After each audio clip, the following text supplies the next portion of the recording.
Hello दोस्तों, welcome back to the new video. क्या आपने कभी सोचा है कि जब आप अपने असाइनमेंट को ऑनलाइन या फिर ऑफलाइन जमा करवा देते हैं तो आपके असाइनमेंट के साथ क्या होता है, यानी कि आपके असाइनमेंट को कहां कहां पर भेजा जाता है। तो आज के इस वीडियो में आपको यही बताऊंगा कि जब आप अपने असाइनमेंट को जमा करवा देते हैं तो आपके असाइनमेंट को कहां कहां पर भेजा जाता है और आपके असाइनमेंट के साथ क्या क्या किया जाता है, यानी कि इग्नू में असाइनमेंट चेकिंग का फुल प्रोसेस क्या है, आपके असाइनमेंट को किस तरीके से चेक किया जाता है और ये कितने स्टेप में चेक किया जाता है। तो आप वीडियो को कंप्लीट जरूर देखना ताकि आपको सब कुछ अच्छे से पता चल सके, क्योंकि इस टॉपिक के ऊपर यूट्यूब पर वीडियो भी किसी ने अपलोड नहीं किया है। वीडियो को पूरा देखना, आपको सब कुछ अच्छे से पता चल जाएगा। और अभी तक आपने चैनल को सब्सक्राइब नहीं किया है तो सब्सक्राइब कर लेना ताकि इग्नू से रिलेटेड सभी जानकारी आपको मिलते रहे। तो चलिए शुरू करते हैं। होता क्या है कि जब आप अपने असाइनमेंट को सबमिट करवा देते हैं उसके बाद आप असाइनमेंट का स्टेटस चेक करते हैं और स्टेटस चेक करने पर आपको इस तरीके से बताया जाता है एनरोलमेंट नंबर नॉट फाउंड। तो ऐसे में आप परेशान हो जाते हैं और आपको ऐसा लगता है कि असाइनमेंट सबमिट हुआ ही नहीं है।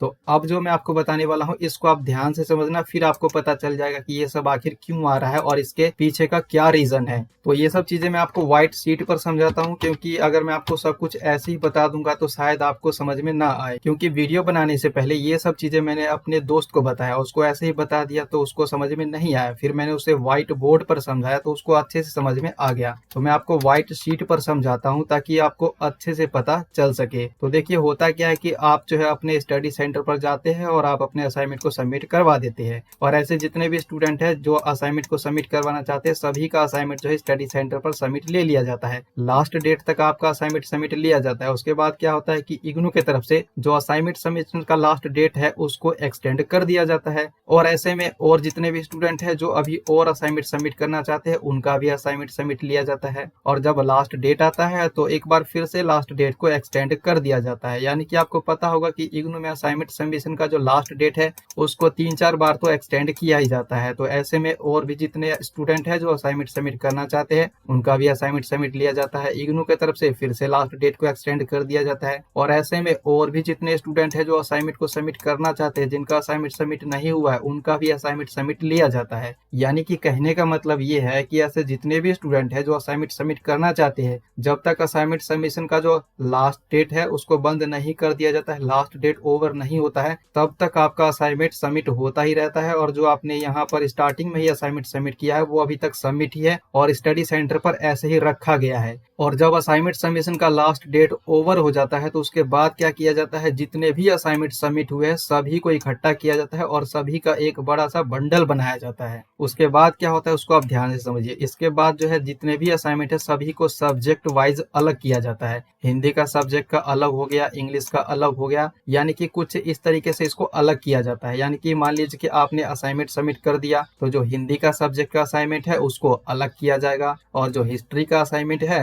हिस्ट्री के सब्जेक्ट का उसको अलग किया जाएगा। यानी कि सब्जेक्ट वाइज जो है असाइनमेंट को अलग अलग रखा जाता है। और जिस सब्जेक्ट का जो असाइनमेंट है वो टीचर के पास से चेकिंग के लिए भेज दिया जाता है। हिंदी का जो असाइनमेंट है वो हिंदी के टीचर के पास भेजा जाएगा, इंग्लिश का जो असाइनमेंट है वो इंग्लिश के टीचर के पास भेजा जाएगा चेकिंग के लिए, यानी कि इवेल्युएशन के लिए। और उसके बाद क्या होता है कि जब आपके टीचर जो है असाइनमेंट को चेक कर देते हैं तो जो आपका असाइनमेंट चेक हो चुका है उसको क्या किया जाता है, वापस जो है आपके जो स्टडी सेंटर है वहां पर आपके असाइनमेंट को वापस से लाया जाता है। और स्टडी सेंटर में एक होता है कंप्यूटर डिपार्टमेंट, यानी कि कंप्यूटर डिवीजन। जो ऑनलाइन जितने भी वर्क होते हैं वो सभी जो है कंप्यूटर डिवीजन के अंतर्गत ही आता है। और यहाँ पर देखिए आपके असाइनमेंट के साथ क्या क्या होता है। जो आपके टीचर ने यहाँ पर आपका जो असाइनमेंट चेक किया है, जिसको यहाँ आपके स्टडी सेंटर पर वापस से यहाँ पर भेजा गया है, तो यहाँ पर ये होता है कि जो आपका डेटा है उसे यहाँ पर अपडेट किया जाता है। अब यहाँ पर क्या क्या चीजें अपडेट किया जाता है, यहाँ पर आपने जो असाइनमेंट को सबमिट कर दिया है तो आपका यहाँ पर जो डेटा है वो ऑनलाइन पोर्टल पर अपडेट किया जाता है। जैसे कि आपने कितने सब्जेक्ट का असाइनमेंट सबमिट किया है, आपका एनरोलमेंट नंबर, प्रोग्राम कोड, आपका सेशन क्या है, आपका एडमिशन कब हुआ था, तो वो सब चीजें यहाँ पर अपडेट किया जाता है स्टडी सेंटर में ही। तो जब यहाँ पर ये सब चीजें अपडेट कर दिया जाता है तो जब आप असाइनमेंट का स्टेटस चेक करेंगे तो देखिए आपको यहाँ पर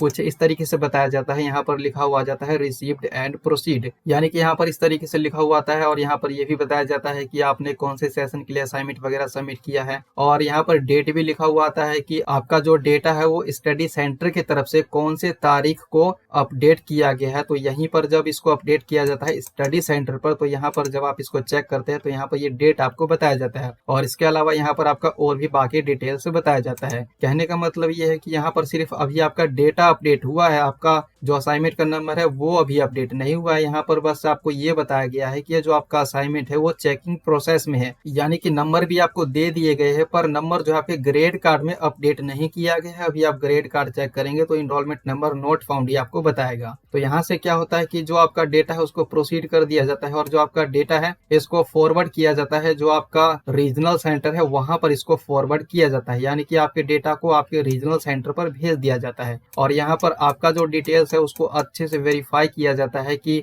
आपके स्टडी सेंटर के द्वारा जो डेटा रीजनल सेंटर को प्रोवाइड कराया गया है वो सब चीजें सही है या फिर इसमें कुछ गलती है, तो वो सब चीजें यहाँ पर देखा जाता है। और जो आपका असाइनमेंट का हार्ड कॉपी है या फिर जो आप असाइनमेंट का सॉफ्ट कॉपी ऑनलाइन सबमिट करते हैं, तो आपको असाइनमेंट में कितना नंबर दिया गया है, यानी कि आपके टीचर ने जो यहाँ पर असाइनमेंट चेक किया है उसका हार्ड कॉपी रीजनल सेंटर पर भी भेजा जाता है और सॉफ्ट कॉपी है उसको भी भेजा जाता है। तो आपको असाइनमेंट में कितने नंबर दिए गए हैं वो डेटा जो है, यानी कि असाइनमेंट का जो नंबर है वो रीजनल सेंटर पर ही अपडेट किया जाता है। और यहाँ पर जब आपका डेटा अपडेट कर दिया जाता है तो इसको ग्रेड कार्ड में अपडेट किया जाता है। लेकिन अगर अभी आप ग्रेड कार्ड चेक करेंगे तो यहाँ पर अभी भी आपको यही बताएगा इनरोलमेंट नंबर नॉट फाउंड, और असाइनमेंट का स्टेटस आप चेक करेंगे तो अभी भी यहाँ पर आपको यही बताएगा। तो ऐसा क्यों है? तो यहाँ पर अभी जो इग्नू का डेटाबेस है यहाँ पर आपका असाइनमेंट का नंबर तो अपडेट कर दिया गया है, पर आपको असाइनमेंट में कितने नंबर दिए गए हैं ये अभी इसको लाइव नहीं किया गया है, इसको अभी आप नहीं देख सकते हैं। और उसके बाद देखिए यहाँ से क्या होता है, जो आपका रीजनल सेंटर है ना, ये आपके डेटा को फॉरवर्ड कर देता है, जो इग्नू का मेन हेडक्वार्टर है वहां पर आपके डेटा को फॉरवर्ड किया जाता है, यानी कि इग्नू हेडक्वार्टर में। इग्नू का हेडक्वार्टर कहाँ पर है? वो है न्यू दिल्ली मैदानगढ़ी में। तो वहां पर आपके डेटा को फॉरवर्ड कर दिया जाता है, यानी कि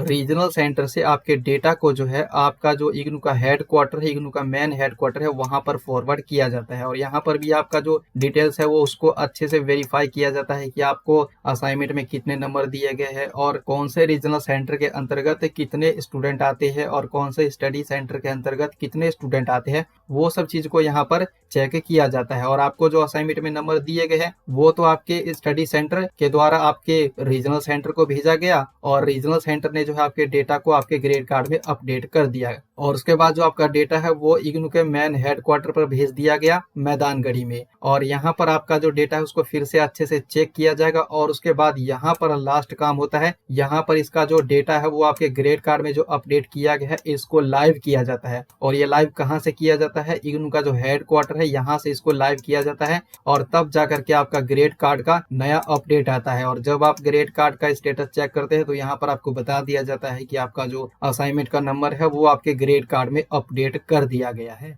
अब यहाँ पर भी आपका कुछ कंफ्यूजन हो सकता है, तो उसको भी हम यहीं पर क्लियर कर लेते हैं। यहाँ पर मैं एक अलग कलर का इस्तेमाल कर लेता हूँ जिससे कि आपको ये और अच्छे से समझ में आ जाए। यहाँ पर जो आपके टीचर है जिन्होंने आपका असाइनमेंट अभी चेक किया है, तो इनके द्वारा क्या होता है कि एक बार में सभी सब्जेक्ट का असाइनमेंट चेक नहीं किया जाता है। जैसे कि आपने 8 सब्जेक्ट का असाइनमेंट सबमिट किया है, जिसमें कि 4 सब्जेक्ट जो है हिस्ट्री का सब्जेक्ट है या फिर पॉलिटिकल साइंस का सब्जेक्ट है, तो जो आपके 4 सब्जेक्ट का असाइनमेंट है, मान लीजिए कि अगर वो चेक हो जाता है तो यहाँ पर आप चेक करेंगे तो यहाँ पर 4 का ही स्टेटस आपको दिखाया जाता है, और जो 4 पेंडिंग है उसका स्टेटस आपको नहीं बताया जाता है। तो ऐसे में आपको ऐसा लगता है कि हमने तो 8 सब्जेक्ट का असाइनमेंट सबमिट किया है, तो क्या हमें 4 सब्जेक्ट का दोबारा से सबमिट करना होगा? तो इसका आंसर है नहीं। अभी जो 4 सब्जेक्ट का आपका असाइनमेंट है वो आपके टीचर द्वारा भी चेक ही नहीं किया गया है। जब इसको यहाँ पर चेक कर दिया जाएगा तो उसके बाद जब आप चेक करेंगे असाइनमेंट का स्टेटस, तो यहाँ पर भी आपको बता दिया जाता है कि जो आपका पेंडिंग असाइनमेंट था उसको चेक कर दिया गया है। तो उसको आप यहाँ पर देखेंगे तो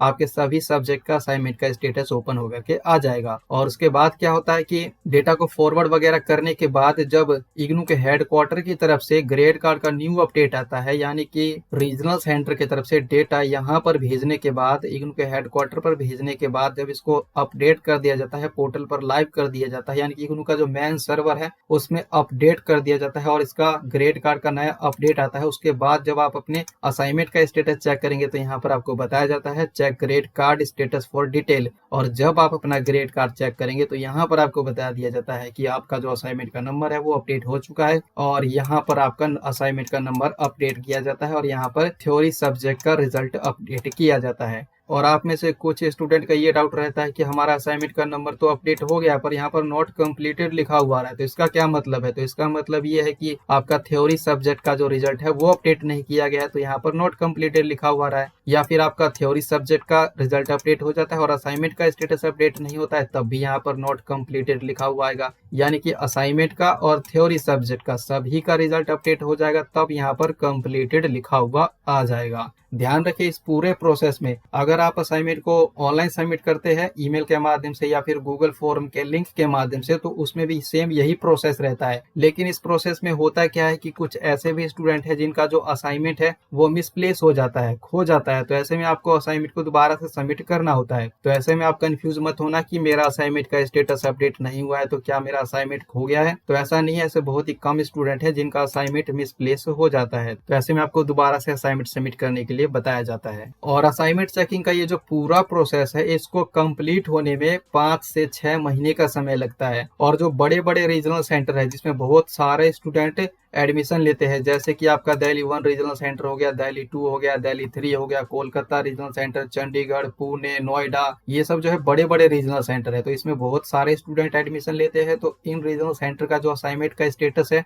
उसको अपडेट होने में और ज्यादा समय लगता है, इसमें जो है 6 से 7 महीने तक का भी समय लग जाता है। तो अगर आपके असाइनमेंट का स्टेटस अपडेट नहीं हुआ है तो ऐसे में आपको ज्यादा परेशान नहीं होना है, बस आप इंतजार कीजिए, आपके असाइनमेंट का स्टेटस अपडेट हो जाएगा। बाकी यहाँ पर जो असाइनमेंट चेकिंग का पूरा प्रोसेस था वो मैंने आपको बता दिया है। अगर फिर भी आपका कोई डाउट है, कोई क्वेश्चन है, कोई कंफ्यूजन है तो आप नीचे कमेंट बॉक्स में बता सकते हैं। वीडियो को लाइक और शेयर जरूर करना ताकि सभी स्टूडेंट के पास इसका इन्फॉर्मेशन पहुंच सके। और साथ ही में अगर अभी तक आपने हमारे टेलीग्राम चैनल को ज्वाइन नहीं किया है तो आप हमारे टेलीग्राम चैनल को भी ज्वाइन कर सकते हैं। साथ ही में आप मुझे इंस्टाग्राम पर भी फॉलो कर सकते हैं, सभी का लिंक नीचे दिया गया है। तो मिलते हैं अगले वीडियो में। Thanks for watching this video.